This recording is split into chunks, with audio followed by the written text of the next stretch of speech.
I'm Mikayla Meidinger, and this is my informative speech, and this is my audience.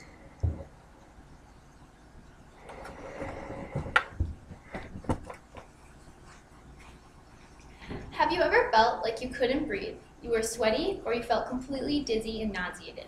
Well, I have definitely had this feeling before, and I also have a close relative who suffers from this. It is a disorder called anxiety attacks.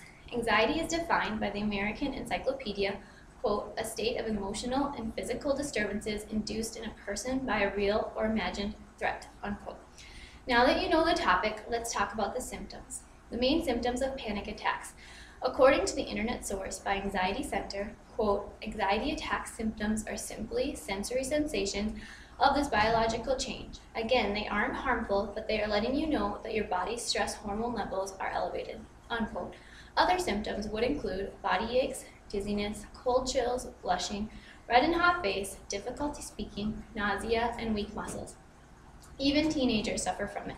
MedicineNet, an online report, stated that, quote, specifically teenagers are more likely to feel unreal or as if they are functioning in a dreamlike state or being frightened of going crazy or of dying, unquote.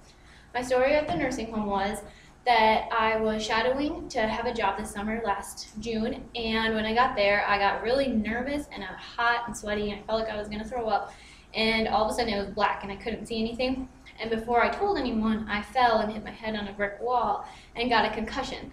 All the doctor said was it was probably an anxiety attack, or I just got too nervous and overwhelmed and just passed out, I guess.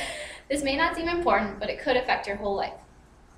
It's a very stressful, fearful event. It could depend on your physical, psychologically, emotional, and spiritual things in your life. The Encyclopedia Americana International Edition stated under anxiety causes that Sigmund Freud, quote, developed the theory that anxiety arises from the memory of certain childhood experiences or emotions, unquote. You shouldn't just ignore it. Get help sooner than later. But luckily, we have many medical advantages that are here to help. The treatments have changed a lot over time. Gilda Berger stated in her book, Mental Illnesses, that in the 1400s, quote, treatment involved prayers to God, insults, and curses on the demon, and eventually torture of the helpless victim, unquote. Let's just be glad we have better medicine nowadays.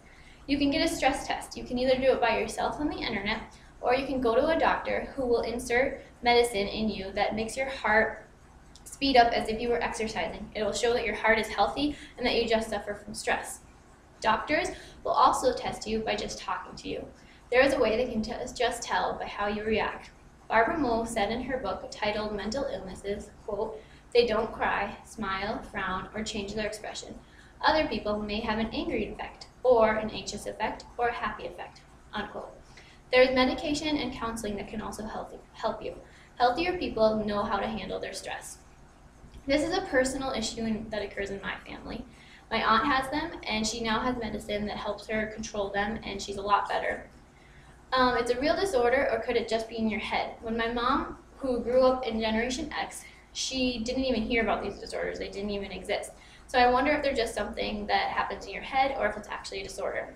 I just want to share this with you because I find them very scary, and I even think I've experienced them before.